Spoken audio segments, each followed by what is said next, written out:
Mendaki gunung menjadi favorit sebagian banyak kalangan. Gunung Sepikul cocok sekali buat sobatku semuanya yang ingin mencicipi atau merasakan sensasi pendakian. Hal ini dikarenakan gunung ini tidaklah terlalu tinggi dan waktu tempuh relatif singkat.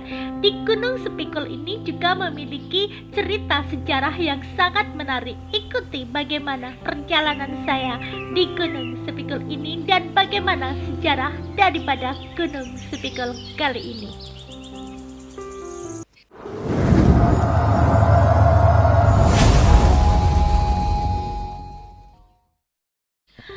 Assalamualaikum warahmatullahi wabarakatuh. Welcome back to my channel Aryonish Official.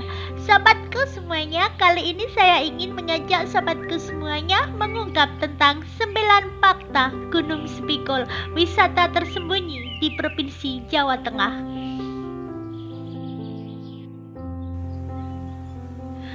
Gunung Sepikul terletak di wilayah Dukuh Gunung Lor, Desa Tiaran, Kecamatan Buluh, Kabupaten Sukoharjo, Provinsi Jawa Tengah. Sehingga tidak asing jika banyak orang menyebutnya sebagai wisata Gunung Sepikul Sukoharjo. Di Gunung Sepikul kita akan disuguhkan dengan pemandangan yang sangat indah berupa hamparan perbukitan, persawahan, serta bebatuan raksasa yang dapat kita nikmati langsung di sini. Mengupas sejarah daripada Gunung Sepikul yang merupakan objek wisata di Jawa Tengah ini konon ada kaitannya dengan legenda Bandung Bondowoso. Banyak orang mempercayai bahwa bebatuan raksasa yang terdapat di tempat ini merupakan batu yang dipakai oleh Bandung Bondowoso dalam membangun Candi Prambanan. Bandung Bondowoso ialah seorang pangeran yang memiliki kekuatan untuk membangun candi dalam waktu singkat. Gunung Sepikul menyimpan cerita sejarah. Salah satu bebatuan yang digunakan untuk membangun 1000 candi oleh Bandung Bondowoso adalah salah satu batu yang berada di lokasi Gunung Sepikul ini. Bahkan nama daripada Gunung Sepikul ini diambil dari bentuk perbukitan yang seperti barang siap untuk dipikul ataupun diangkut. Legenda daripada Gunung Sepikul ini tidak lepas daripada kisah pembuatan Candi Prambanan. Kisah Raden Bandung Bondowoso, sang pangeran gagah sakti mandraguna, berasal dari kerajaan Pengging yang dulu membangun Candi Prambanan di Jawa Tengah, ternyata masih meninggalkan bukti sejarah di masa kini. Bukti sejarah itu salah satunya adalah Gunung Sepikul ini, yang mana terletak 20 km arah selatan Kabupaten Sukoharjo. Konon putra mahkota Prabu Damarmaya dari kerajaan Pengging suatu saat terpikat dengan putri nan cantik jelita dari kerajaan Baga, yaitu Roro Jonggrang. Kerajaan Baga adalah tempatnya para raksasa yang dipimpin oleh Prabu Baga. Prabu Baga memiliki pembantu setia bernama Patih Kupala. Mereka berasal dari bangsa raksasa yang gemar memakan manusia. Meski memiliki kerajaan yang subur dan makmur, tapi tak menyurutkan niat Prabu Baga untuk memperluas kekuasaannya. Prabu Baga pun berusaha keras untuk menaklukkan kerajaan Pengging, tempat di mana Raden Bandung Bondowoso tinggal. Untuk mewujudkannya, Prabu Baga turut serta mengajak Patih Kupala melatih bala tentaranya untuk mempersiapkan perang habis-habisan melawan Raden Bandung Bondowoso.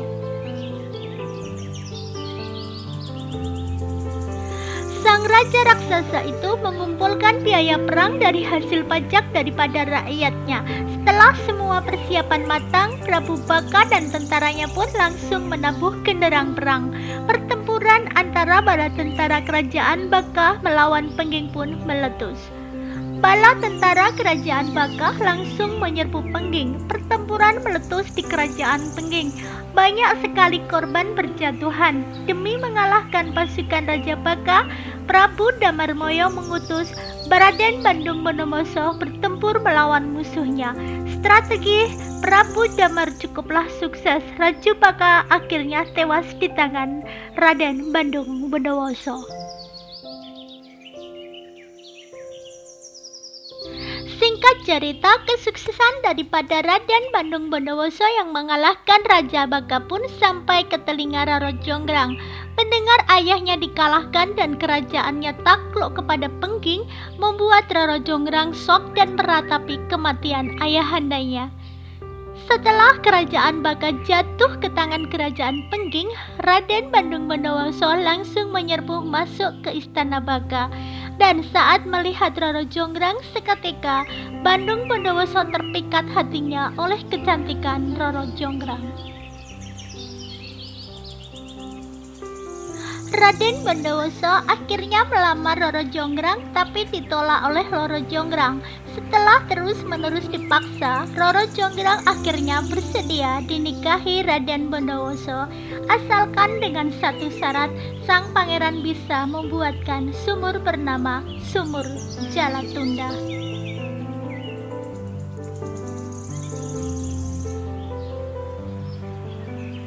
Dibantu dengan kesaktiannya, Raden Bondowoso yang menyanggupi syarat pertama bergegas membuat sumur Jalatunda dengan cepat. Sumur itu selesai dibuatnya. Melihat hal itu, Roro Jonggrang pun kaget, tapi dia buru-buru mengajukan persyaratan kedua, yakni menyuruh Raden Bondowoso untuk membangun 1000 candi untuknya. Meskipun berat dan sulit dipenuhilah, namun pantang bagi Bondowoso untuk menolaknya. Dan ini adalah kisah juga bersangkutan dengan kisah tentang Candi Roro Jonggrang.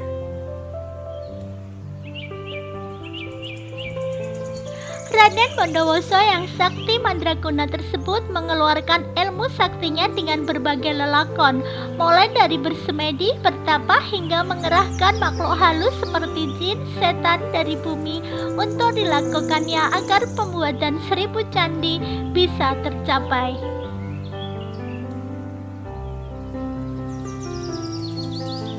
Menurut cerita yang turun-temurun, bebatuan kapur di gunung ini dikumpulkan oleh sang legenda Raden Bandung Bondowoso melalui bantuan makhluk halus, yang mana ketika ia sanggup untuk memenuhi permintaan kedua dari Roro Jonggrang, yaitu membangun 1000 candi di Prambanan di Kabupaten Klaten dalam semalam sebagai syarat untuk mempersuntingnya.